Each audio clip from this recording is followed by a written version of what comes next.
¿Alguna vez te has sentido atrapada en una relación donde el amor parece más una montaña rusa emocional que un refugio seguro? Hoy te voy a contar cómo identificar esos patrones que desgastan tu energía, te desconectan de ti mismo y transforman el amor en codependencia. Empecemos. Hola y bienvenidos al podcast Sanando lo tóxico del amor. Yo soy Ana Salgado, experta en pareja y sexualidad y consteladora familiar. Si tienes dudas si esto aplica a vos y querés saber si estos patrones están presentes en tu vida, te invito a tomar mi test gratuito de codependencia. Es fácil, rápido y lo más importante, te dará una visión clara de tu situación actual y una propuesta de plan de acción para empezar a sanar tu forma de establecer relaciones. Solo tienes que ir a mi sitio web anasalgado.me o hacer clic en el enlace que encontrarás en la descripción de este episodio. La codependencia es un diagnóstico que surgió primero en el mundo de las adicciones y extrapolamos el término a las relaciones de pareja cuando identificamos que algunas relaciones se comportan y tienen las mismas características que una adicción, pero no un diagnóstico fijo, sino que se define como una condición emocional, psicológica y conductual que se desarrolla a partir de la exposición prolongada a dinámicas familiares disfuncionales, lo cual quiere decir que nos sentimos, nos mostramos y actuamos en las relaciones tal y como aprendimos o nos es familiar porque lo vivimos en nuestro hogar de pequeños. La codependencia se sostiene en tres dinámicas que aprendemos en nuestra casa y repetimos luego en nuestra vida adulta. La primera es la obsesión. El miedo, no el amor, es la raíz de la obsesión. El miedo a la soledad, al rechazo, a sentirme insignificante. Depositamos en el otro la responsabilidad de calmar nuestros miedos, pero esta búsqueda desesperada solo nos aleja de nosotros mismos. Esta obsesión consume nuestra mente, nuestro cuerpo y nuestras emociones. El codependiente vive en función del otro, olvidando quién es y qué desea. A mí me gusta mucho cómo lo plantea Esther Perel cuando dice, en una relación siempre hay alguien que tiene más miedo a perderse a sí mismo y otra persona que tiene más miedo de perder al otro. Quien está obsesionado es quien tiene miedo a perder al otro. Este tipo de relaciones son desgastantes. Se piensa en la persona constantemente y el otro solo piensa en vos cuando te necesita. Más tarde, esta obsesión es alimentada por el refuerzo intermitente presente en todas las adicciones. En las relaciones codependientes, esto se observa principalmente en cómo se manejan los momentos de armonía y cercanía y de conflicto y distanciamiento. Esto suele tener como características, primero, el ser intenso y generalmente con cambios rápidos, momentos en los que soy el amor de tu vida, lo mejor que te ha pasado, que me amas, me da atención, afecto, y de pronto con lo mínimo surge el enojo, la ira, la distancia. Atiendo a parejas que cortan todas las semanas, a veces más de una vez a la semana, donde el conflicto más banal puede terminar con la amenaza de ponerle fin a la relación. Y lo que observo es que especialmente en las que la dinámica viene acompañada por silencio, es decir, todo este distanciamiento, todo este enojo, toda esta ira, no la puedo entender porque no recibo explicaciones. Entonces me obsesiono el doble. Y muchísimas veces lo que hay debajo de esa obsesión tan grande es culpa desproporcionada y unilateral. Es decir, vos me culpas a mí de todo y yo también me culpo a mí misma de todo. Y la raíz de esto tienden a ser padres inmaduros que culpan al niño por su reacción o su enojo. Es decir, te grito o te pego porque no haces caso, porque no haces lo que tienes que hacer, en vez de tomar su responsabilidad por su desregulación. Lo segundo es que es repetitivo, tiende a tener la misma pelea una y otra vez, siempre lo mismo, de la misma manera. Este es uno de los ejercicios que hacemos en terapia y ayuda muchísimo a salir de los comportamientos repetitivos y a identificar los pasos del baile. ¿Qué es lo que estamos repitiendo? Yo tenía una paciente que estaba queriendo salir de una relación codependiente y el paso trascendental para llegar a la meta fue identificar cómo comenzaba todo. Y todo pasaba por un café, así súper inocente. Ellos iban a la misma oficina y después de un tiempo estar distanciados y sin hablar, él un día la invitaba a tomarse un café. Después de la oficina, lo hacía justo como a ella le gustaba y esta atención a los detalles la hacía sentir profundamente amada y especial y era el gancho para todo lo demás que sucedía, que siempre terminaba con ella llorando amargamente, peleada con él y lastimada nuevamente. En el trabajo terapéutico había cada vez más tiempo entre ese llanto y el siguiente café. Es decir, ella lograba mantenerse cada vez más distanciada, pero siempre volvíamos a caer. El último paso vital para romper el ciclo fue decirle que no a ese primer café. Decirle no al café era mucho más fácil que decirle no a todo lo más que venía después. Obviamente, para poder decirle que no al café, tuvimos que trabajar un montón. Pero al cambiar uno de estos pasos de baile, dejamos de estar repitiendo el patrón. Y entonces ella empezó a cultivar la seguridad de que ella podía romper con esta relación que llevaba como 4 años. La tercera característica es que vamos en ciclos. Tiende a incluir periodos de buen comportamiento y pequeñas mejoras que nos hacen pensar que todo está cambiando, aunque realmente no lo esté.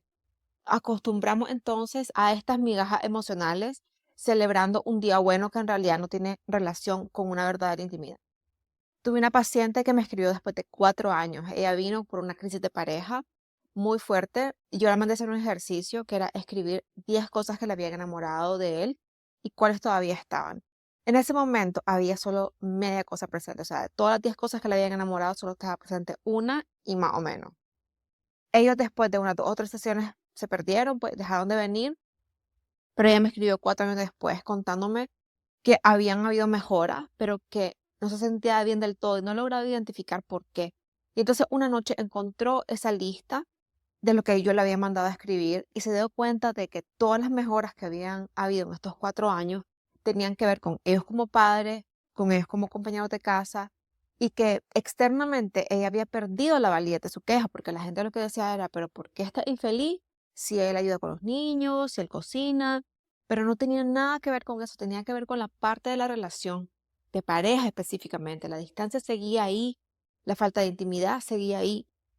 En estos ciclos se mezclan dinámicas como la idealización, la devaluación y el descarte, acompañados por una inconsistencia constante, invalidación, deshumanización y caos, patrones que aprendemos desde la infancia, cuando nuestros cuidadores combinan comportamientos ansiosos y evitativos, generando una química que confundimos con familiaridad. Esta es la base de que la relación tenga momentos muy buenos, incluso rachas de meses, pero siempre regresa el mal comportamiento, el conflicto. ¿Qué es lo peor? Que no regresa igual, sino peor. Es decir, vamos en una espiral descendiente donde cada vez me voy acomodando a vivir peor. Este deterioro tiende a ser casi imperceptible, pero con el tiempo va definiendo la calidad de nuestra vida.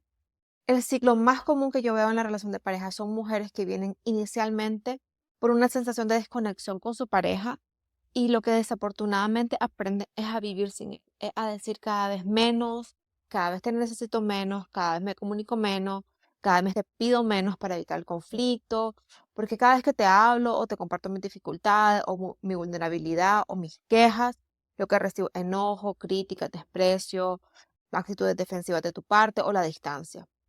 El problema es que como seguimos viviendo juntos, es imposible que yo de vez en cuando no tenga que interactuar con vos de alguna manera que active tus respuestas automáticas o tus mecanismos de defensa. Entonces, el ciclo que se establece es cada vez yo te pido menos, pero cada vez esa migaja que te pido te activa más. Vos te cerras más y yo me alejo más y cuando nos percatamos ya no hay nada entre nosotros, la relación se ha quedado vacía. El segundo patrón es la pasividad. Es cuando nos dejamos arrastrar por la corriente emocional confundiendo el amor con la necesidad. Aceptamos la agresión, las disculpas vacías y el caos constante, creyendo que la reconciliación justifica el sufrimiento. Toleramos el abuso físico y psicológico, perdiendo nuestra dignidad en el proceso. Muchas veces la raíz de esa pasividad es la normalización de la violencia en la infancia. Esta violencia no tuvo que haber sido física. Muchas veces la gente me dice, no, pero eso a mí nunca me pegaron en la infancia. Ni siquiera tiene que ser verbal, puede ser incluso más sutil como la violencia emocional, que se enfoca en condicionar el amor y la pertenencia del niño. Incluye manipularlo emocionalmente, no apoyarlo en sus dificultades emocionales o culparlo constantemente con el objetivo de controlarlo. O maltratos psicológicos que incluyen ignorarlo, invalidarlo o minimizar sus sentimientos y necesidades. Esto genera que el niño tenga la creencia inconsciente de que para ser amado tiene que sufrir o que de alguna manera amor y sufrimiento son necesarios el uno para el otro. Especialmente cuando hay violencia emocional y el amor es condicionado, la autoestima del niño sufre mucho y queda el anhelo profundo de lograr el amor de los padres y un amor por el que tengo que luchar. Quiero que mis padres me quieran y hago casi de todo para lograrlo, pero no lo logro. Este último anhelo lo llevamos a la relación de pareja. Entonces te amo porque te necesito para sentirme suficiente y esta es la base de este amor. De alguna manera también fomento el que me necesites porque solo yo te voy a aguantar lo que te aguanto, nadie te va a aguantar tanto como yo. Estos son los casos más fuertes de codependencia que requieren un trabajo enorme para reconstruir autoestima y para restablecer límites, para aprender a estar quieta en la quietud y feliz en la felicidad. Pero se logra y son los casos más satisfactorios porque el cambio de vida es impresionante. El momento de inflexión en un paciente así o en una paciente así no es cuando termina la relación, porque estas relaciones van y vienen. No es tanto el que termine con la relación, sino el cambio más importante es el que no quiere seguir en la relación por primera vez. Hay un no contundente y sereno dentro de ella. Y cuando eso existe, sin duda, y eso uno lo percibe en la voz de la paciente, en la cara con la que te dice hasta aquí llegamos, uno sabe que ha salido del ciclo. ¿Que todo está solucionado? Obviamente que no, porque aquí hay mucha herida que sanar.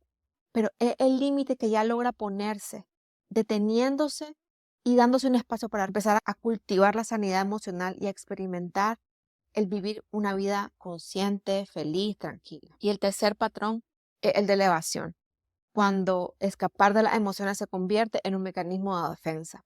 Nos desconectamos de nosotros mismos, insensibilizándonos al dolor.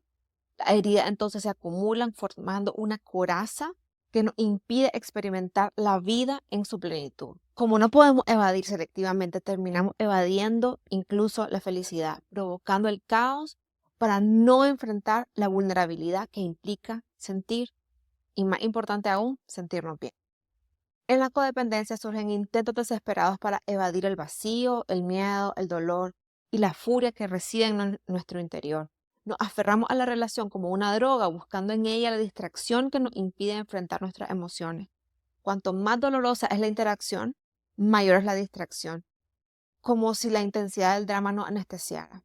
Esto es lo que resulta incomprensible a una relación codependiente, que mientras peor es la relación, más adictiva es. La evasión es una de las maneras en cómo nuestro sistema nervioso ha aprendido a mantenerse seguro cuando percibe la cercanía del otro. El problema no es saber estar solo, el problema en este tipo de casos es saber estar acompañado. El niño evita el dolor cuando el dolor es demasiado cuando se vive en soledad, cuando no hay nadie para mí, para acompañarme a transitar este dolor cuando me siento mal. Como dice el doctor Gabor Maté, no es lo que me dolió, sino que estuve solo cuando me dolió. La evasión es un mecanismo de defensa mucho más común en los hombres. En mi experiencia tiene dos expresiones principales. Primero, la presencia de una adicción, la más común es el alcohol, pero también puede ser el sexo, las pantallas, el trabajo, los juegos y otras drogas. El segundo es el enojo como emoción casi omnipresente.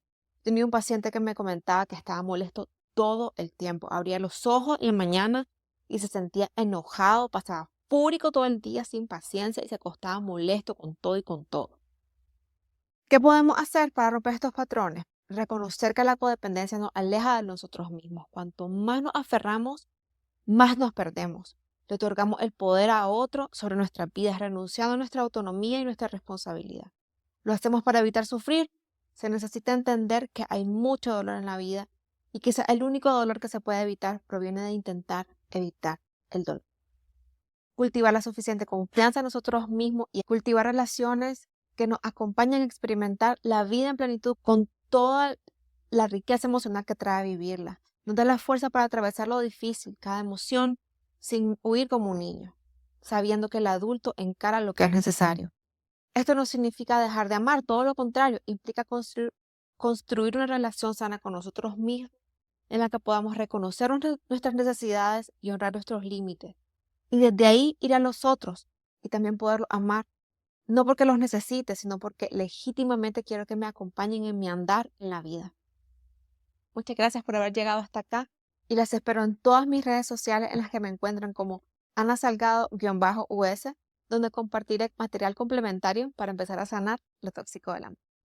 Hasta la próxima.